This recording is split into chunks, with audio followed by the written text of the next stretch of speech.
Hey guys, in this video, we're going to take a look at how you can have Apple Music suggest less of the songs that you don't like on the iPhone 15 series. First, let's go back to the home screen by swiping up at the bottom of the screen. Then open up the Music app.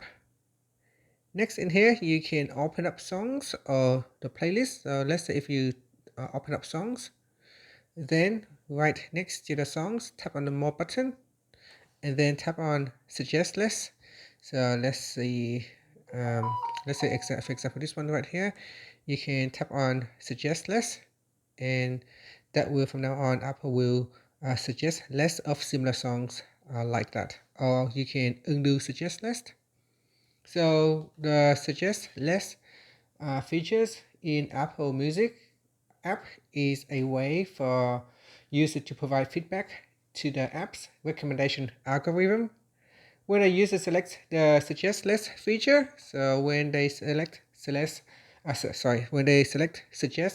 Less like this option for a song, it tells the algorithm that they did not enjoy the song and that they would prefer not to hear similar songs in the future. This feedback can help improve the accuracy of the algorithm and make sure that it is recommending songs that user or you are actually interested in listening to. So if you want, you can also suggest songs in the list. So here, if I tap on playlist and then open up the playlist, at the top here, tap on the More button, then tap on Suggest List. And that's it. Thank you for watching this video. Please subscribe to my channel for more videos.